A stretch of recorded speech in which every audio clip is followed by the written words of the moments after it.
Hello friends, आज हम आप लोगों के लिए लेकर आए हैं साइंस का चैप्टर 6 जिसका नाम है जैव प्रक्रम और इसका आज हम पढ़ेंगे पार्ट नंबर 2।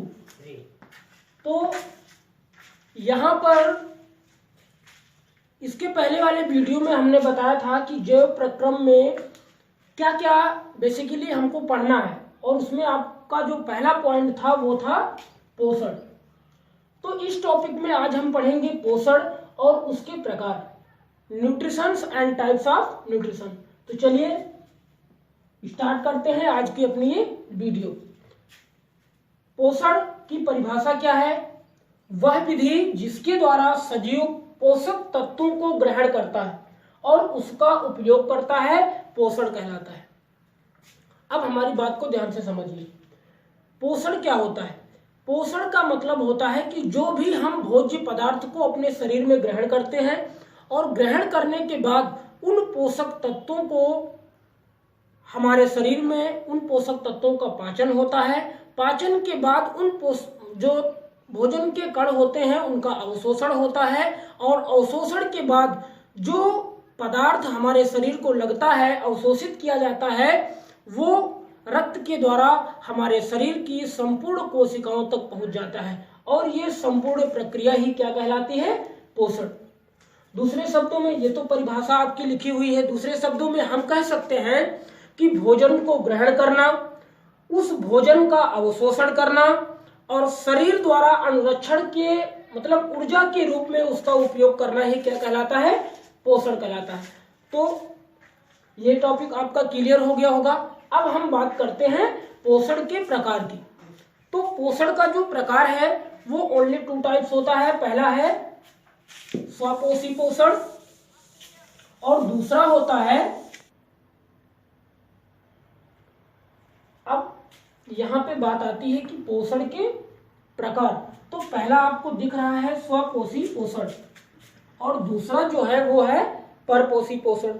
तो अब स्वपोषी पोषण को क्या कहते हैं कि वे ऐसे जीव जो अपना भोजन स्वयं बनाते हैं, ऐसे जीव जो अपना भोजन स्वयं बनाते हैं स्वपोषी जीव कहलाते हैं और इस प्रकार का पोषण क्या कहलाता है?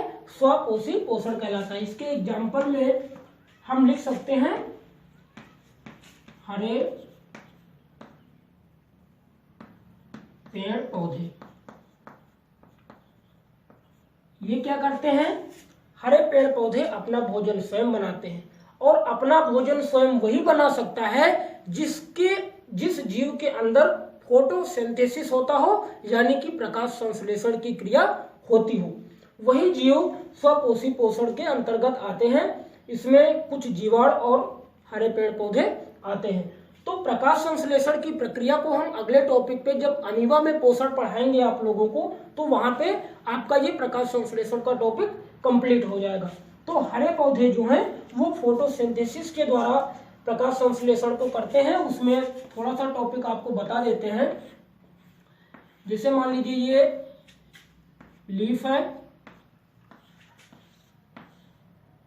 और इस तरह से यहां पर क्या होता है, इस तरह से ये सनलाइट हो गया और यहां से पत्तियों पर प्रकाश पड़ता है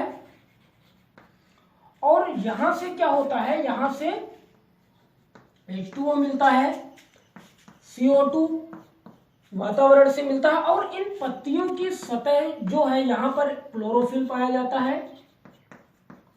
क्लोरोफिल के कारण ही पत्तियां जो है वो हरी दिखाई पड़ती हैं और जिन पत्तियों का क्लोरोफिल छिपा होता है उन पत्तियों का रंग जो है वो दूसरे कलर का होता है। ऐसा कोई है नहीं कि सिर्फ हरे पत्तियों में ही प्रकाश संश्लेषण की क्रिया होती है।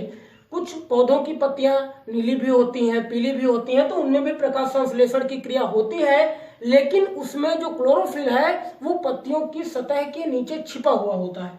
तो ये आपको समझ लेना है। ये क्लोरोफिल हो गया। तो CO2, क्लोरोफिल और H2O ये सारे जो है वो प्रकाश संश्लेषण की क्रिया में मौजूद होते हैं। तो चलिए इसको ज्यादा नहीं, इसको जब अगले टॉपिक में हम पढ़ेंगे तो उसको अच्छे से आपका ये टॉपिक कवर हो जाएगा।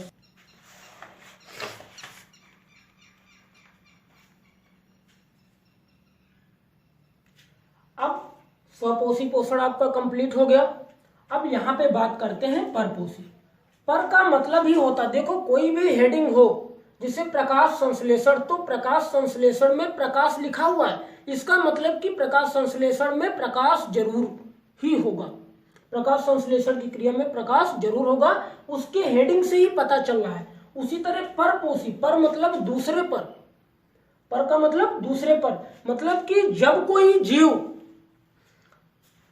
जीव अन्य किसी जीवित जीव से, जीव द्वारा बनाए गए भोजन, मतलब कि जब कोई जीव दूसरे जीव द्वारा बनाए गए, जैसे मान लीजिए पेड़ पौधे अपना भोजन स्वयं बनाए और हम क्या करते हैं, हम उस पर आश्रित होते हैं, पेड़ पौधों पर आश्रित होते हैं, तो वह प्रक्रिया ही क्या कहलाती है, परपोषी पोषण कहलाती है।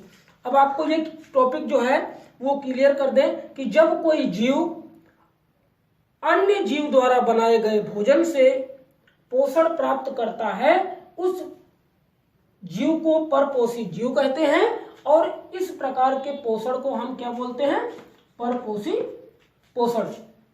ये हो गया। अब बात करते हैं जो परपोषी पोषण होता है, ये एक्चुअली 3 प्रकार का होता है। इसमें पहला है प्राणी संपोषण,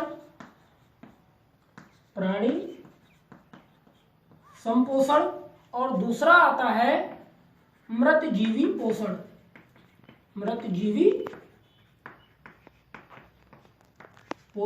और तीसरा है परजीवी पोषण,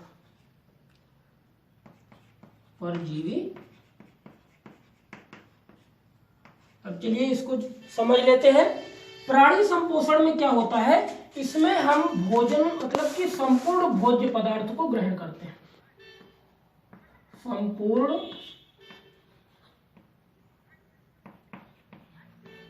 संपूर्ण भोज्य पदार्थ। इस प्राणी संपोषण की प्रक्रिया में हम संपूर्ण भोज्य पदार्थ को ग्रहण करते हैं। संपूर्ण का मतलब ये नहीं कि अगर हम आम खा रहे हैं तो पूरा आम ही खा लेंगे, ऐसा नहीं है।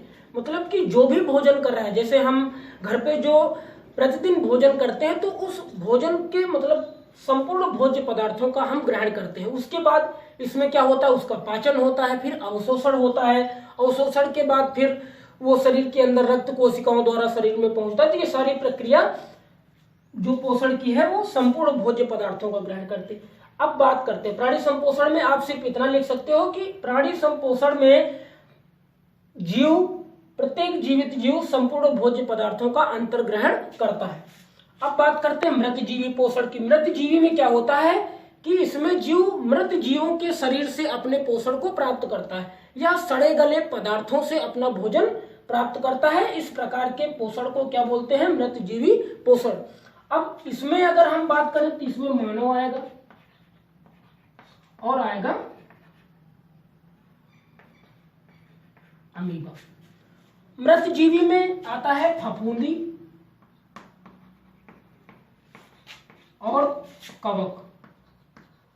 आपने देखा होगा बरसात में छप्पर के ऊपर या कहीं पर बहुत सारी लकड़ियों का ढेर लगा हो और वो बारिश में भीग रही हो तो उसमें इस तरह की छतरीनुमा संरचना आपको दिखेगी बरसात में। और ये क्या करते हैं, ये उन सड़े गले लकड़ियों से या सड़े गले छप्पर के जो सड़ गल जाते हैं उनसे पोषक तत्वों को ग्रहण करते हैं। तो इस प्रकार का पोषण मृतजीवी पोषण कहलाता है।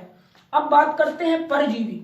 परजीवी मतलब दूसरे पर, वे जीव जो दूसरे जीवित जीव के शरीर पर रहकर अपना भोजन प्राप्त करते हैं। जैसे इसका हम आपको सीधा एग्जांपल बताते हैं। आपने देखा होगा गाय भैंस तो जो जू पड़ी होती है, मनुष्य के बालों में जो जू पड़ी होती है, तो वो क्या करती हैं, वो हमारे शरीर पर रहकर हमारे शरीर से ब्लड को चूसती हैं और वो अपना पोषण प्राप्त करती हैं जीवित जीव पर। ये ध्यान रखना, अगर कोई जानवर मर गया हो तो जो उसमें जो भी लगे रहते हैं, कीड़े लगे होते हैं, जो जू होती हैं, वो बाहर निकलकर भाग जाती हैं। मतलब कि उनको पता हो जाता है कि अब ये हमारे काम का नहीं रहा।